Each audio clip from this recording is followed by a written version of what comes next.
Hello everyone, welcome to back my channel. I hope everyone is having a wonderful day. Before starting the video, please go ahead and hit the subscribe button and give this video a thumbs up. The bold and the beautiful recap is finally in for Friday, June 20th, 2025. In today's episode, Deacon Sharp Sean Kanan issues a truce with Carter Walton, Lawrence St. Victor, Brooke Logan, Catherine Kelly Lang, gloats to Taylor Hayes Rebecca, BUDIG, closing parenthesis. Plus.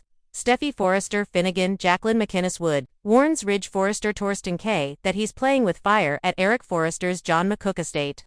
Brooke walks in the front door. Taylor wraps up a phone call with a client where she talks about the 333 anxiety technique. After the psychiatrist hangs up, Taylor gushes about what a wonderful healer she is.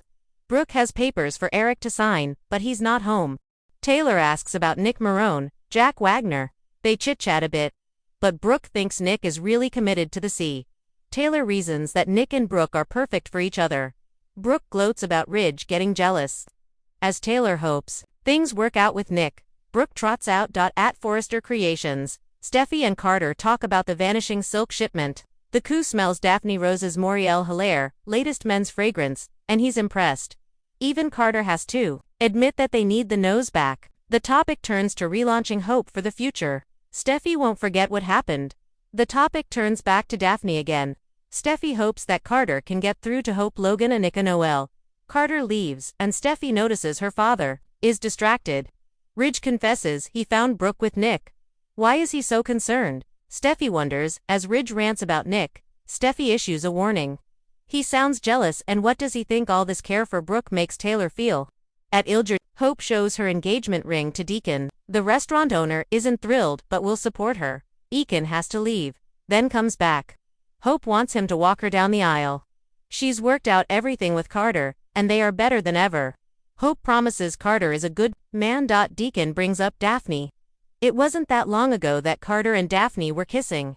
Carter enters and the men acknowledge one another. Carter promises to make Hope happy and the men shake on it. Even though Deacon isn't thrilled about the wedding, he does support Hope, as Carter holds his fiancée. He recalls Steffi pushing him to get Hope on board. Regarding Daphne. Location, Il Giardino, the calm before the storm. Deacon Sharp stood behind the bar of Il Giardino, wiping down a glass with unusual precision. It wasn't nerves. It wasn't even habit. It was a distraction. Because what he was about to do next would change the trajectory of his life, and maybe, just maybe, the lives of everyone around him. As the restaurant hummed with quiet late-morning energy, Deacon glanced toward the entrance just as Ridge Forrester walked in, brooding as ever. There was a time, not long ago, when Ridge would have walked past Deacon with a snide comment or a glare. Today, however, something different glimmered beneath the designer sunglasses Ridge shoved into his jacket. Not peace, no, but exhaustion. And that was the opening Deacon had been waiting for. "Glad you came," Deacon said with a nod, gesturing to a corner table away from the bustle. "I almost didn't," Ridge replied curtly. "But Brooke insisted I hear you out." They sat. There was no wine, no niceties, just the echo of a complicated history, and the possibility of something unexpected. Atchison Deacon's proposal. "Let's end this. Look," Deacon began, leaning forward, voice low and steady. "I'm not here to stir anything up. I've done plenty of that in the past, and yeah, I've paid for it. But I'm not that guy anymore. Not since Sheila. Not since Hope gave me another chance. Hell, even Brooke gave me some grace. I want peace. For real this time." Ridge crossed his arms, skeptical. "You expect me to believe that after everything you pulled, sneaking around with my wife, making yourself the hero with Sheila, trying to paint yourself as reformed, that now, all of a sudden, you're mature?" Deacon's face hardened. "You don't have to like me, Ridge, but you and I both know Brooke doesn't need two men trying to win her. She needs people around her who respect her choices. You've got her heart again, and I've accepted that." Ridge raised an eyebrow. "You've accepted it." "I have. And I'm not saying we'll ever be friends, but maybe, just maybe, we stop being enemies. Especially for Brooke. And Hope. And yeah, even for your daughter."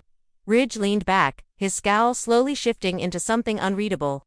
"You're not wrong about one thing. Brooke doesn't need drama. Not anymore." The two men stared at each other. 1,000 grievances and barbed words hovered between them. But then, slowly, Ridge extended his hand. "This doesn't mean I trust you." Deacon shook it. "Fair enough. It just means we're done throwing punches. Literally and metaphorically. Brooke's victory lap. A gloating queen in heels back at Forrester Creations, Brooke Logan had never looked more radiant or more smug. Dressed in a tailored, blush pink dress with golden heels that clicked confidently against the marble floor, she practically floated through the executive wing. The moment she heard Ridge had agreed to meet with Deacon, she knew she'd already won, and she was ready to tell anyone who would listen. Guess who extended the olive branch today? She chirped to Hope, who was reviewing designs with Zen, and Luna. Hope glanced up, lips parting. Wait, Deacon and Ridge actually met. Brooke beamed at Il Giardino. I set it up. You're welcome.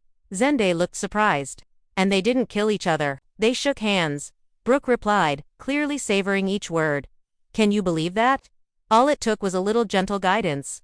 Hope smiled cautiously. That's great, Mom. I mean it. I just hope it lasts. Oh, it will, Brooke insisted, already imagining her own future as the ultimate peacemaker in the Forrester Logan universe. With me around, how could it not? But across the room, Luna exchanged a wary glance with Hope. Because Brooke's glow of triumph could only mean one thing. Someone else's world was about to unravel. Steffy's interruption, warning bells and family battles. Meanwhile, at the Cliff House, Steffy Forrester Finnegan wasn't feeling the glow of reconciliation. She was pacing fast when she learned Ridge had gone to meet Deacon on Brooke's suggestion.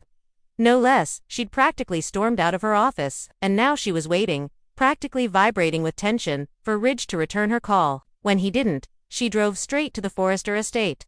Dad, she called, letting herself in with the ease of someone who once ruled the roost. Ridge looked up from his drink, clearly fresh from his truce meeting. I was going to call you back, he said calmly. Steffi crossed her arms. Don't bother, I already know. You met with Deacon. You shook hands. Please tell me this is some elaborate strategy to keep an eye on him. Ridge sighed. It's not, I meant it. No more war. You meant it, she repeated in disbelief. Dad, he's dangerous? He played Brooke, he played Sheila, and now you think he's just fixed. Ridge stood up, his voice steady but firm. People can change. Maybe not always, maybe not completely, but sometimes, they want to. He's not the same man who snuck into our lives before, and Brooke believes in him. So does Hope. And I'm trying to honor that. Steffi shook her head, furious.